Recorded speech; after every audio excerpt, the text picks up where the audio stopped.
এই যে 2 ফোঁটা বা 3 ফোঁটা ভায়োডিন বা পভিসেপ আস্তে লাগাই দেবেন। একটু কামড় দেয় এইজন্য চিৎকার দিছে। আসসালামু আলাইকুম।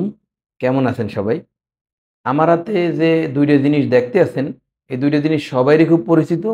একটার নাম হইল হেক্সিসল, আরেকটার নাম হইল পভিসেপ বা ভায়োডিন। আসলে এগুলো কি কারণে দেয়? কাইট্টে ছিঁড়ে গেলে, কোনো জায়গায় কোনো ইনফেকশনের কিছু হইলে, এই কারণে এইগুলো মূলত ড্রেসিং-টেসিং করে দেয়।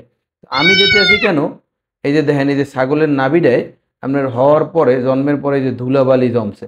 তো এইটার দিয়ে কি হয়? এইটার দিয়ে আসলে ইনফেকশন করে। নাভি পচা রোগ হয়। এই কারণে আগে হেক্সিসলটা দিয়া আগে পরিষ্কার করে নেবেন। পরিষ্কার করে নেওয়ার পরে এই যে ২ ফোঁটা বা ৩ ফোঁটা ভায়োডিন বা পভিসেপ আস্তে লাগাই দেবেন। একটু কামড় দেয় এইজন্য চিৎকার দিছে। সমস্যা নেই আল্লাহর ইচ্ছায়। তবে এইতে আর আপনার ওই যে ইনফেকশনের সম্ভাবনাটা একদমই থাকবে না। আর ছাগলের বাচ্চার নাভিটা আপনার হাতের ৪ আঙ্গুল রাইখা এরপরে কাইটে ফেলাইবেন।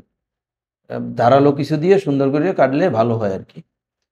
নাইলে পরবর্তীতে দেখা গেছে যে সেপ্টিসেমিয়া, মানে যারে কয় পেট ফোলা রোগ, এইগুলো এই নাভির পাশ দিয়া হইতে পারে, পাকতে পারে। ছাগলের বাচ্চার জন্মানোর পরে ওরে শুকনা আর পরিষ্কার জায়গায় রাখলে এই ধরনের ঝামেলা দিয়া বাঁচা সম্ভব। তো ভালো থাকবেন সবাই, আমার জন্য দোয়া করবেন। আসসালামু আলাইকুম।